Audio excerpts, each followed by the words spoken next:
Next naman po is para naman po ito sa na-adjective saka po sa noun. Okay? Pinagsama ko na po ang na-adjective saka noun kasi parehas lang naman po sila. Kasi ang na-adjective at noun, meron silang noun des, na na-adjective dewa arimasen, saka deshta, saka po dewa arimasen deshta. Same lang din po sila kung paano po mag-plain form. Okay? Kung naalala po ninyo sa video ko po nung una, sa mga plain form po, meron ka noun des, ja arimasen, deshta, saka ja nakata. Dewa arimasen deshta. So, plain form po nila is da, janay, datta, saka janakata. Okay? So, yun lang po yung ulitin ko. Yung mga particle po ninyo noon, hanggang ngayon, same lang din po sila. Wala po kayong dapat baguhin doon. Ang kailangan lang pong baguhin natin dito is yung pinakadulo po. Okay? So, meron tayong una example. Sakanaga, suki, des. Sakanaga, suki, des. So, ngayon, meron tayong suki po dito. So, ang suki po, yun po is na-adjective. Ulitin ko, na-adjective sa noun, same lang naman po sila, kaya wala po problema. Pero syempre, kailangan alam ninyo na ang suki po ay na-adjective. Okay? Sakanaga, suki, des. So, meron tayong na-adjective na meron po des. Okay? So, yung na-adjective na may des, meron po silang katumbas po sa plain form. Ang katumbas po ng na-adjective na may des is da. Okay? Da, hindi po is da. Da. Okay? So, sakanaga, suki, des, siya po is magiging ganito.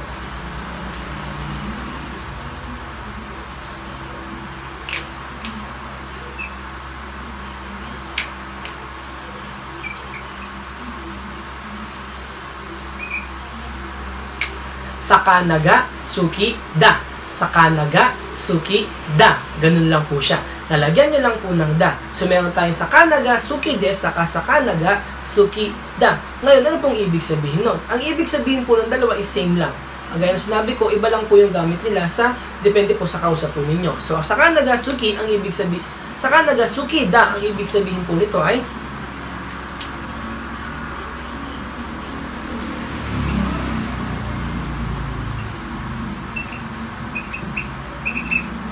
so, pwede po siyang mahilig sa isda or gusto ang isda or I like fish sa English po. Ganun lang po siya. Okay po. Next po. Kyo wa ame dewa arimasen. Kyo wa ame. Ito po is kanji ng ame. Ame yung pong ulan. Kanji po yan, no? Kyo wa ame dewa arimasen. Kyo wa ame dewa arimasen. So, meron po tayong ame dewa arimasen. Meron po tayo rito noun po na dewa arimasen. Ame po, noun po yan. Ulitin ko, pinaghalo ko na po kasi na adjective sa noun kasi same lang naman po sila. So, meron tayong kyowa, ame, dewa, arimasen. So, ame, dewa, arimasen, nakatumbas po ng nakadewa, arimasen na na-adjective na at noun ng nakadewa, arimasen is janay. Janay. So, kyowa, ame, dewa, arimasen, kapag gagawing plain form, siya po is magiging ganito.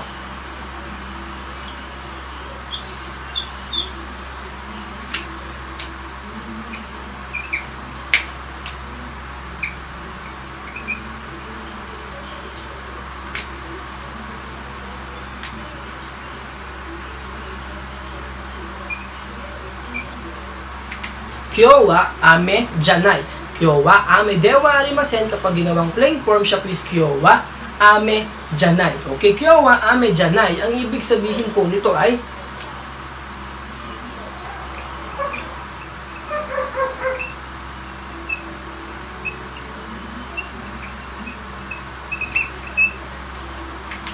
ngayon ay hindi umuulan.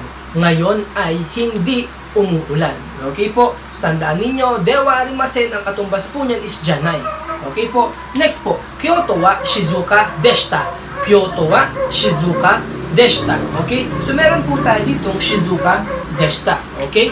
Kyoto wa Shizuka deshita. Shizuka deshita. So, kung naalala po ninyo, meron tayong noun or na-adjective deshita, ang katumbas po nun is datta. So, Kyoto wa Shizuka deshita, kapag gagawing plain form, siya po is ganito.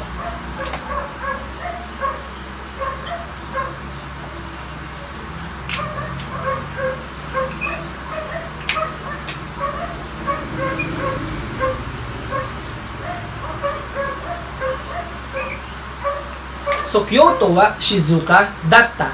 Kyoto wa Shizuka datta. Okay? Tandaan niyo yung datta po dyan is may chisetsu. Hindi lang po siya basta-basta da sa kata. Siya po Shizuka datta. Para po siya sa past tense po. Okay po? So, deshita ang katumbas po is datta. Okay po, ang kadalasan pagkakamali ng mga trainee sa ganito or sa mga estudyante sa ganito ay pag minsan po, pag nakita sila ng ame, ang ginagawa nila is parang sa i-adjective, tinatanggalan lang nila ng des. Hindi po ganun dito ha. Iba po ulitin ko, iba po ang rules ng i-adjective sa na-adjective sa noun. Tandaan po ninyo mabuti yun. Kaya dapat alam po ninyo kung ano yung dulo, kung i-adjective na adjective noun o na-adjective po. Okay po. So, Kyoto wa Shizuka datta. Kyoto wa Shizuka datta. Ang ibig sabihin po nito ay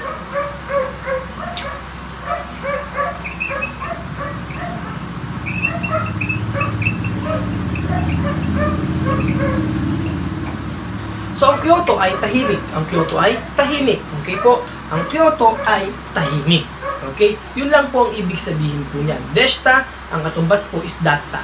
Next po, Kinowa, Yasumi, Dewa, Arimasen, Deshita. Kinowa, Yasumi, Dewa, Arimasen, Deshita. So, nagkaroon po kayo rito ng noun na Yasumi, Dewa, Arimasen, Deshita. So, Kinowa, Yasumi, Dewa, Arimasen, Deshita. Kung naalala po ninyo, sinabi ko din, ang katumbas po ng Dewa, Arimasen, Deshita is Janakatta. Yung janay po ninyo, tatanggalin nyo si ilalagyan nyo po ng katta para mag-past tense. So, Janakatta. So, Kinowa, Yasumi, Dewa, Arimasen, Deshita, kapag ginawang plain form, siya po is ganito.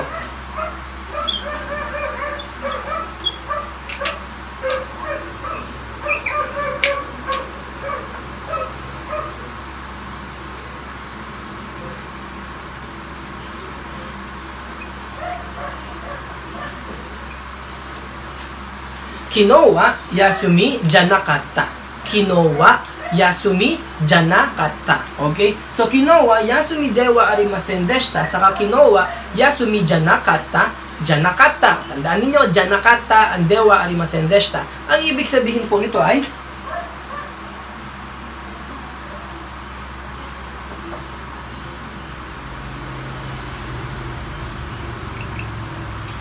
so, kahapon ay hindi rest day. Kahapon ay hindi rest day. Okay? Ngayon, tandaan po ninyo na kapag po yan is na-adjective at noun, yan po is des, dewa, arimasen, deshita, saka dewa, arimasen, deshita. Ang katumbas po niyan is da, janay, datta, saka janakatta. Okay? Same lang po sila ng na-adjective saka noun. Ngayon, ano pa ang possible na magiging problema dito? Ang possible na magiging problema din po dito ay kapag hindi po ninyo alam na siya po is na-adjective sa noun. Sa pang problema dito is kung maalala ba niyo ay Shizuka datta, alam ba niyo siyang gawing formal or naka-deshita? Dapat alam niyo din po yun. Kung marunong kayong mag-plain form, dapat marunong kayong magbalik sa polite form or sa kung kayo na informal, kailangan marunong kayo magbalik sa formal. Ganun po yun. Okay? Hindi po yung palagi lang, hindi yung parang marunong lang kayong mag-plain form pero hindi kayo marunong magbalik. Yun po yung kailangan po ninyo tandaan dito. Okay? So, tandaan nyo lang po, sa noun po ay 4. Sa adjective saka sa noun is 4. Da, janay, datta, saka po, janakatta.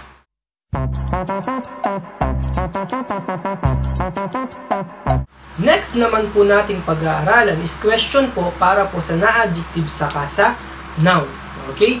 Question po yan. So, ganun din po. Gagawin nyo lang pong plain form. Pero may twist po dito. Okay? Tingnan po ninyo mabuti at pakinggan po ninyo mabuti. Okay? So ngayon, meron po tayong pananong na anatawa gakusei desu ka? Anatawa gakusei desu ka? Okay. Ngayon, tingnan po ninyo to Meron po kayo ditong gakusei desu ka?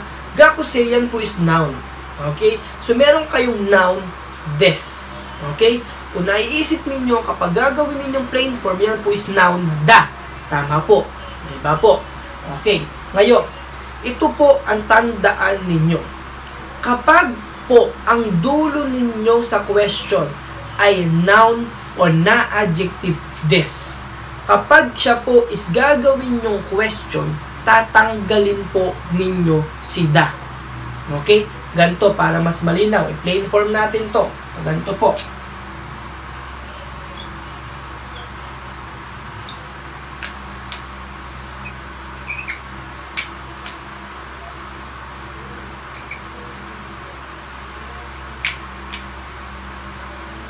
Okay, tingnan nyo po anatawa gakusei desu ka? Diba kapag pinlane form ninyo yung gakusei desu, ang lalabas dyan is gakusei da. Di ba po? Kaya lang ganito. Kapag po patanong yung dulo, kapag gagawin ninyong question, tapos ang dulo nyo is na adjective or noun, des. Tandaan po ninyo to ha, hindi nyo na po ilalagay yan. Sa sagot lang po nilalagay yan. Pero sa question po, wala na po yan. Kapag noun or na adjective, des lang po ha. Na adjective or noun, des lang po yan. Okay? So meron tayong anatawa, gakusei desu ka? Ulitin ko, tatanggalin nyo si da. Kapag ang dulo ng question ninyo ay na adjective or noun, des. Okay? Kapag pa-question lang. Tandaan ninyo yan. Okay? So, anatawa gakusei desu ka? Kapag pa-question siya, ganito lang. Anatawa gakusei, hindi po siya anatawa gakusei da, hindi po, wala pong da kapag pa-question. Okay? Kapag na adjective sa noun na present tense, ibig sabihin, naka-des lang po ha. Ngayon, anatawa gakusei, ganun lang po siya. Okay, ngayon, syempre, kapag sumagot po kayo, gakusei da, kailangan nyo na po ng da. Okay? Kasi yun yung plain form ng gakusei des. Sinasabi lang po siya kapag gakusei des lang po ha. Kapag po noun or na adjective des ka, tatanggalin nyo po si da. Pero pag sumagot po kayo, meron pa din po siyang da. Okay? Gakusei da. Okay? Gakusei da. Meron po kasi hindi naman siya patanong. Okay? Kapag iye, gakusei janai. Gakusei janai. Okay? Siyempre, negative po ng dewa, ng des ay dewarimasen o ng da ay janai. Ulitin ko po, pag po, para lang po sa na-adjective saka sa noun, des po. Na-adjective at noun na nakapresent lang po kapag patanong lang. Pero kapag sumagot kayo, syempre, meron na po siyang da. Tandaan po ninyo yan. Sa na-adjective at noun na des po. Okay po? Next po. Kinowa i tenki deshita ka? Kinowa i tenki deshita ka? Okay. So, meron kayong kinowa i tenki deshita ka? Okay. So, meron po tayo rito i tenki deshita. So, yan po is adjective na noun po na naka-deshita. Okay. Ngayon, kung sinabi ko kanina na kapag po sa na-adjective sa noun na des ka, tatanggalin nyo si da. Kapag naman po is naka-past tense, hindi nyo po tatanggalin. Ibig sabihin, yung na-adjective at noun na naka-des ka lang po, yung tatanggalin nyo si da kapag patanong. So, kinowa i tenki deshita ka, kapag po siya ay itatanong o gagawin po ninyong plain form na patanong, ganito po siya.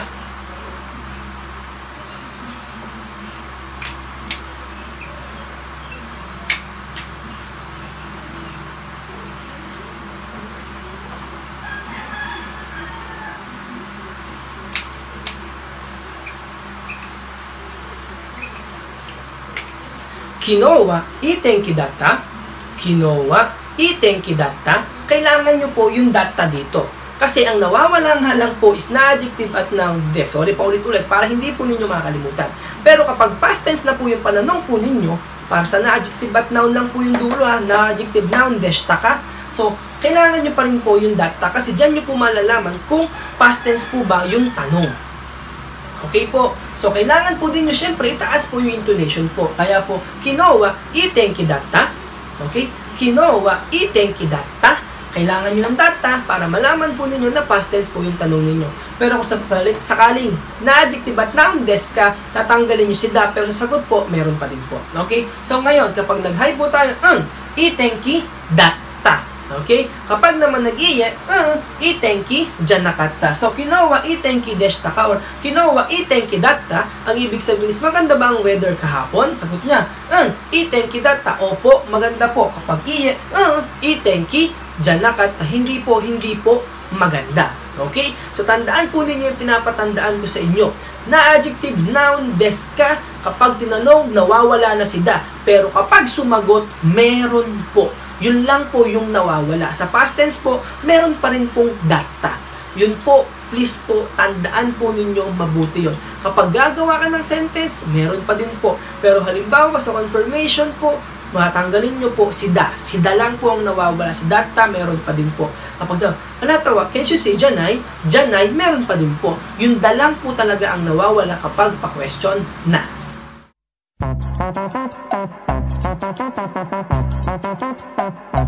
Next naman po nating pag-aaralan is ang plain form po para po sa mga interrogative na ang katabi po agad ay mga des or deshta.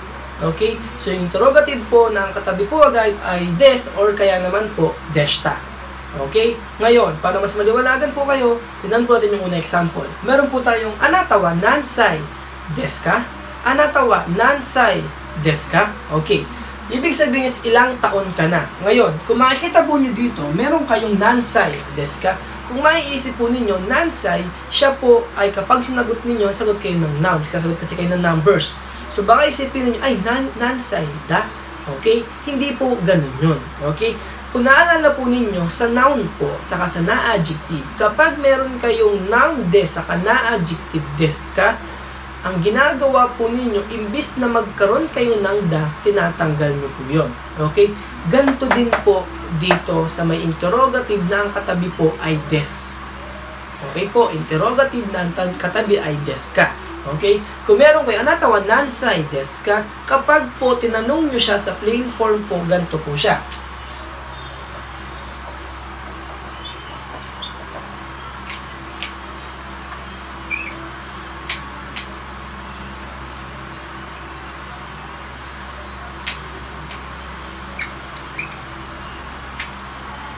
Anatawa nansai, hindi nyo na kailangan si da.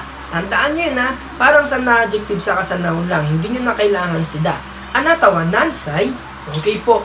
Pero, kapag sumagot kayo, tingnan nyo yung sagot.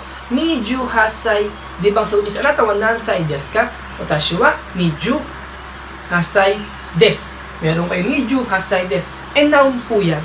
So ngayon, kapag sumagot kayo, matik po kapag noun po ang sagot ninyo, kailangan nyo po ng da. Same pa din po sa na-adjective saka sa noun. Ganun din po yan. Okay?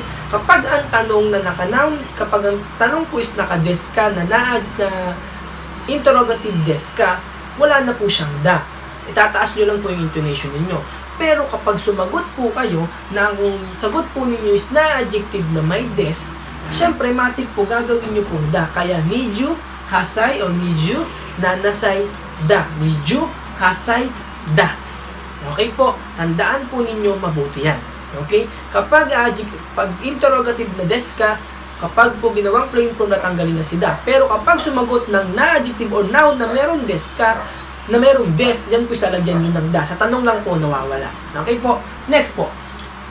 Dai niju ka wa do desu ka? Dai niju ka wa do desu ka? Ibig sabihin yan, ano ang masasabi mo sa lesson 20? Ano ang masasabi mo sa lesson 20? Okay? Ngayon, kung mapapansin po ninyo, meron kayong do o desu ka dito. Ibig sabihin is kung ano masasabi nyo sa isang bagay. Ang pagsagot po dyan is adjective. Okay? Ngayon, kagaya ng sinabi ko kanina, kapag meron kang interrogative desu ka, kapag po sinagot, pag po tinanong ninyo yan, tatanggalin nyo na si da. Hindi nyo kailangan maglagay na da. Okay? So, dai niju ka wa do desu ka, kapag ginawang plain form, ganito po siya.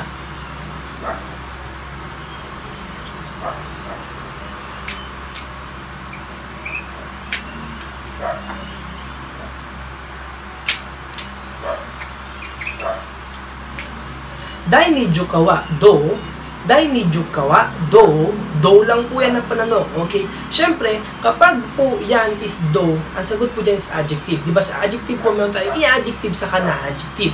Ngayon, kung sakaling po i-adjective ang sagot po ninyo, tingnan nyo to. Dai niju ka wa muzukashi. Okay? Diba sa i-adjective po, para maging plain form siya, tatanggalin nyo lang si des. So, kaya ang sagot ko po is muzukashi. Dai niju ka wa muzukashi. Ibig sabihin, ang lesson 20 ay mahirap.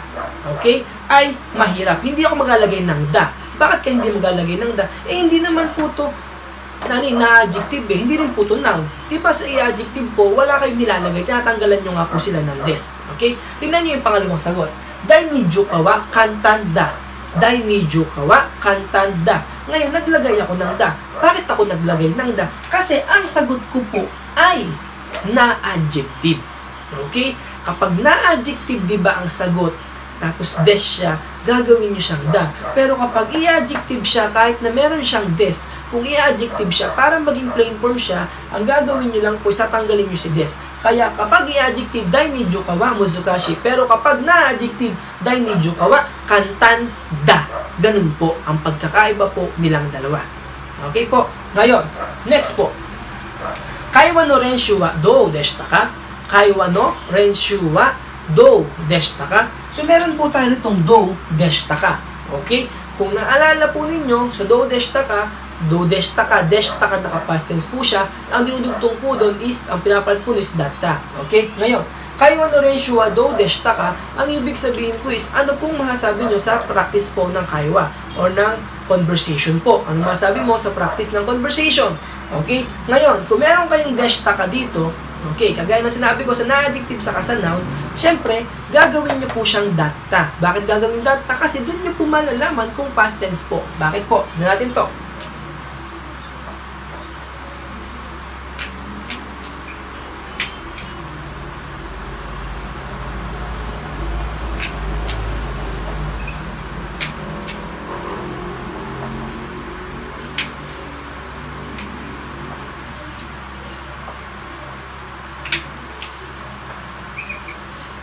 Okay? Kaiwa no renshu wa dou deshita ka. Kapag ginawang plain form, kaiwa no renshu wa dou datta. Kaiwa no renshu wa dou datta. Okay? Ngayon, dou datta po ang nilagay ko dyan. Dou datta, patanong po, bakit po kailangan kapag deshita ka, yung dulo, interrogative deshita ka, kailangan ng datta? Kasi, dyan nyo po malalaman kung past tense po ang dapat isagot.